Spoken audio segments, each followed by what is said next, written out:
first and foremost, we as a community are aware, I think, of the damage that misuse of alcohol can do in our communities.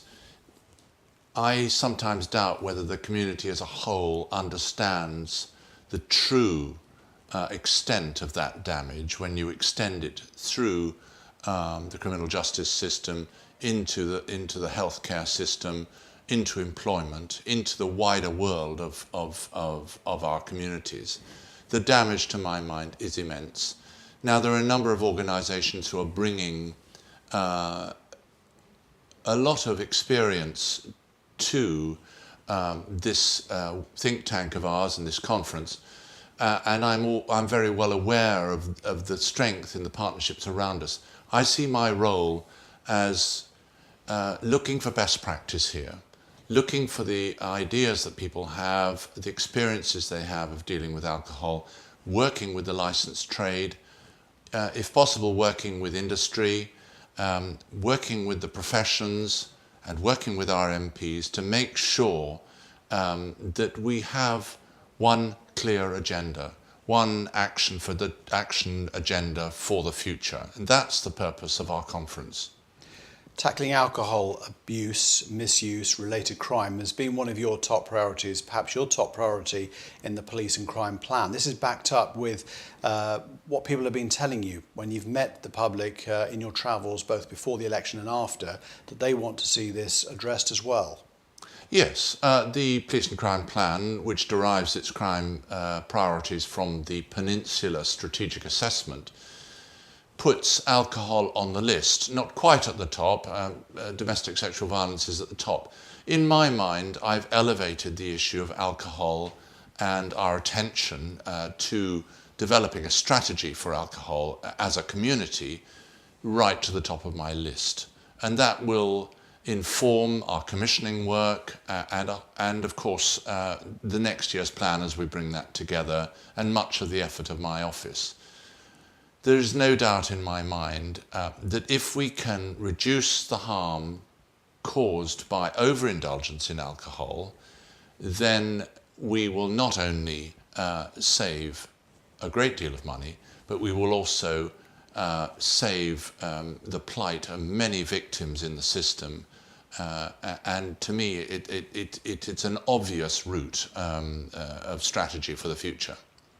Of course, there are some more local strategies in action. There's some best practice already out there in Devon and Cornwall. A lot of thinking has already gone on in this regard. What can you, as the Police and Crime Commissioner, bring to this now, particularly when we're looking at the entire Devon and Cornwall Isles of Scilly region?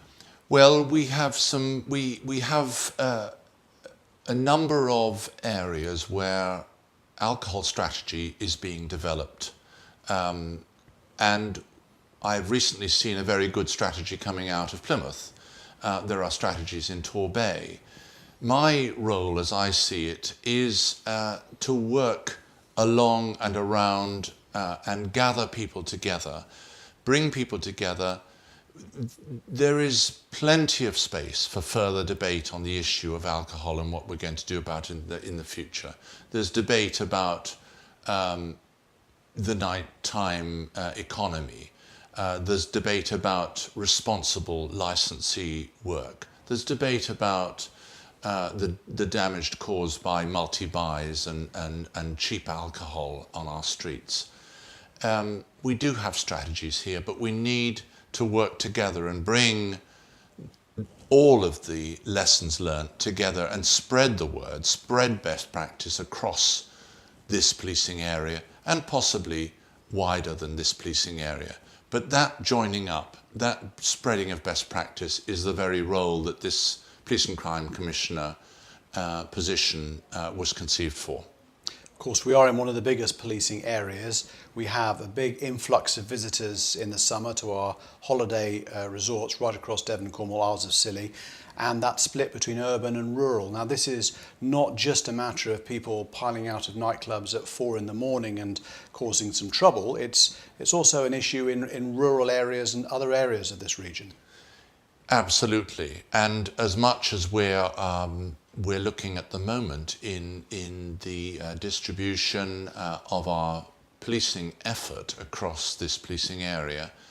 Equally, I'm only too aware that the fear of crime is greater in the rural communities sometimes, and the issue of alcohol, overindulgence in alcohol or alcohol dependency, or the harm caused by alcohol is just as significant out in the rural communities.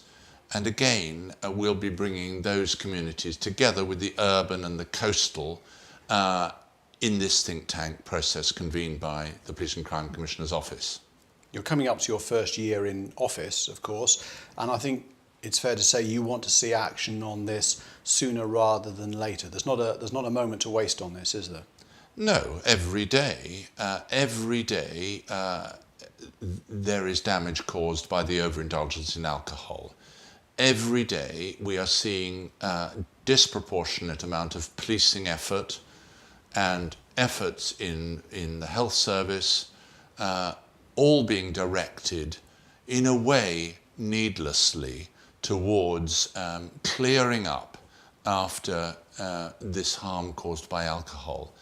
I don't want to prejudice responsible drinking, people having fun, people enjoying alcohol in the right proportions, but it's those who take it to extremes that are in a small percentage of our community, and B, causing disproportionate harm, which we need to put an end to.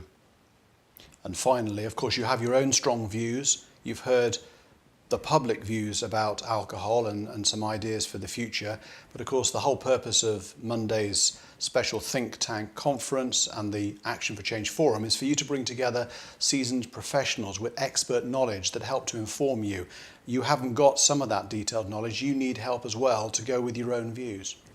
Absolutely, and we have a panel of those in the medical profession, MPs, people in the licensed trade, experts in what they do, who understand the health aspects of overindulgence in alcohol, the damage to the night economy, and they also understand how to put the lessons we're learning before MPs and into Parliament so that we can work together, ultimately getting top-level cover from our MPs and from Parliament to help drive through some of the changes that we need to make.